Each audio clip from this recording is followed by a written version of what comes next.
Started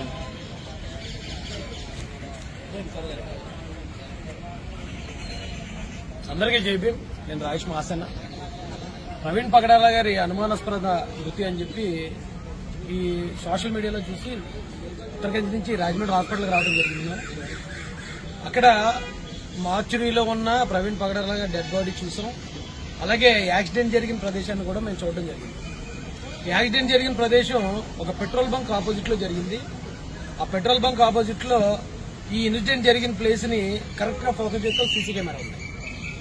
so దీని మీద చాలా రకరకాలుగా బయట హత్యను కొందరు, యాక్సిడెంట్ కొందరు, రకరకాల రూమర్స్ అయితే స్ప్రెడ్ అవుతున్నాయి.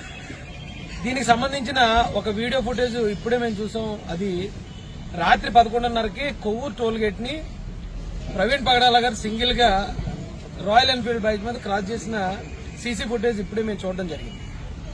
కొవ్వూరు టోల్ గేట్ నుంచి ఈ పెట్రోల్ బంక్ మధ్యలో ఒకవేళ ఏమైనా జరిగిందా, ఎవరైనా ఆయన వెంబడించారా, లేదంటే ఏదైనా వెహికల్ ఆయన్ని హిట్ అండ్ రన్ అంటే యాక్సిడెంట్ చేసి ఆపకుండా వెళ్ళిపోయారు అనేది వాస్తవాలు పోలీసు వారు తొందరలోనే బయటపెట్టే అవకాశం ఉంది.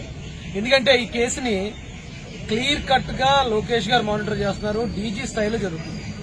కాబట్టి దీంట్లో ఏది మ్యానిపులేట్ చేయడానికి అవకాశం లేదు. ఎందుకంటే ఇన్సిడెంట్ జరిగిన ఫ్రంట్ లోనే సీసీ కెమెరా ఉంది. సో ఎవరూ ఆందోళన చెందొద్దండి. ఎందుకు చెప్తున్నాం ఇదంటే ఆయన నిజంగా లైఫ్ థ్రెట్ ఉన్న వ్యక్తే. దాంట్లో ఏ విధమైన అనుమానం లేదు. ఎంతో మందికి సేవ చేసిన వ్యక్తి, ఎంతో మంది పిల్లల్ని చదివిస్తున్నాడు ఆయన దత్తత తీసుకుని. ఆయన సొంతంగా కంపెనీలు పెట్టుకుని ఆ వచ్చిన డబ్బుతో ఆయన దేవుని సేవ చేసుకుని తిరిగే వ్యక్తి. అలాంటి ఆయనకి అన్యాయం జరిగితే రాష్ట్రం అంతా బొగ్గుమంటుంది. ఇందులో ఏ విధమైన అనుమానం లేదు. కానీ ప్రభుత్వం కూడా ట్రాన్స్పరెంట్ గా దీని మీద పనిచేసి వాస్తవాలు యాజ్ ఎర్లీ యాజ్ పాసిబుల్ బయట తీసుకురావడం ద్వారా ప్రజల్లో రేకెత్తే అనుమానాలని నివృత్తి చేసిన వాళ్ళు అవుతామండి. ఇది పెద్ద ప్రమాదాలకు దారి తీయకుండా కూడా ఉంటుంది. మేము సూపరింటెండెంట్ గారితో మాట్లాడాం, హాస్పిటల్ సూపరింటెండెంట్ గారితో. ఇది ఒక డాక్టర్ గారు చేసే కాదండి, team of doctors post mortem attend చేయండి. ఎందుకంటే ఒకరు చేస్తే మళ్ళీ రేపొద్దున అనుమానాలు వచ్చే అవకాశం ఉంది. టీమ్ ఆఫ్ డాక్టర్స్ అయితే ఆ గొడవ ఉండదని చెప్పి వారిని కూడా అడగటం జరిగింది. వారిని రిక్వెస్ట్ చేసాం. అయితే యాక్చువల్ రాజమండ్రి హాస్పిటల్లో ఒక్కరే ఉన్నారట. ఒకవేళ ఎవరైనా అందుబాటులో ఉన్నారేమో మేము చూస్తామని సూపరింటెండెంట్ గారు మాకు తెలియజేయడం జరిగింది. ఇది ఇక్కడున్న ఎమ్మెల్యే వాసు గారితో కూడా మేము మాట్లాడాం. మేము మాట్లాడే సమయానికే ఆదిరెడ్డి వాసు గారు ఎస్పీ గారితో మాట్లాడడం, ఎస్పీ గారు దీన్ని క్లియర్ గా మానిటర్ చేయడం కూడా జరుగుతుంది.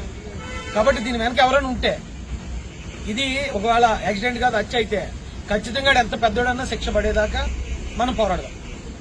కాదు ఇది ఒకవేళ హిట్ అండ్ రన్ అంటే ఇది ఒకవేళ యాక్సిడెంటే అయితే నిజంగా క్రైస్తవ సమాజం ఒక గొప్ప వ్యక్తిని కోల్పోయినట్టే.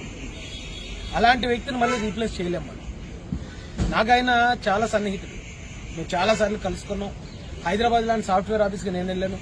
ఆయన ఇక్కడికి వచ్చినప్పుడు, రాజమండ్రి వచ్చినప్పుడు మేము చాలా సార్లు కలుసుకున్నాం. ఎప్పుడూ కూడా ప్రజలకు ఏమైనా చేయాలన్న ఆలోచన తప్ప నేను ఏదైనా సంపాదించుకోవాలి, వాళ్ళ దగ్గర ఏమైనా తీసుకోవాలనేది ఎప్పుడు నేను ప్రవీణ్ పగడాల గారి దగ్గర చూడలేదు. అంత గొప్ప వ్యక్తిని కోల్పోవటం నిజంగా ఇది చాలా పెద్ద లోటు క్రిస్టియన్ సమాజానికి ఆంధ్ర తెలంగాణలో. కాబట్టి వాస్తవాలు వచ్చే వరకు ఒకవేళ ఎవరైనా ఉద్రేకంతో లేదు అది హత్య అని కొంతమంది ఉద్రేకంగా మాట్లాడడం చూసాం. ఇది చిన్న చితక విషయం కాదండి. ప్రవీణ్ పగడాల గారి విషయం 2 స్టేట్లు కూడా ఇమ్మీడియట్ గా సెకండ్స్ లో తగలబడతాయి.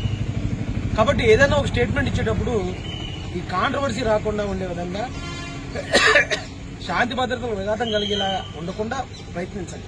ఎందుకంటే అక్కడ పోస్ట్ మార్టం దగ్గర ఒక 1000 మంది ఉన్నారు. వాళ్ళంతా కూడా సంయమనంగానే ఉన్నారు. వాస్తవాలు బయటపడాక దానికి సంబంధించి అడుగుదామని. కాబట్టి ఎవరో కూడా బయట కూడా ఎవరో ఉద్రేకాలు రెచ్చగొట్టే విధంగా ఎవరు ఏ స్టేట్మెంట్లు వద్దండి వాస్తవాలు వచ్చే వరకు అని మీ అందరికీ రిక్వెస్ట్ చేస్తూ థ్యాంక్ యూ సో మచ్.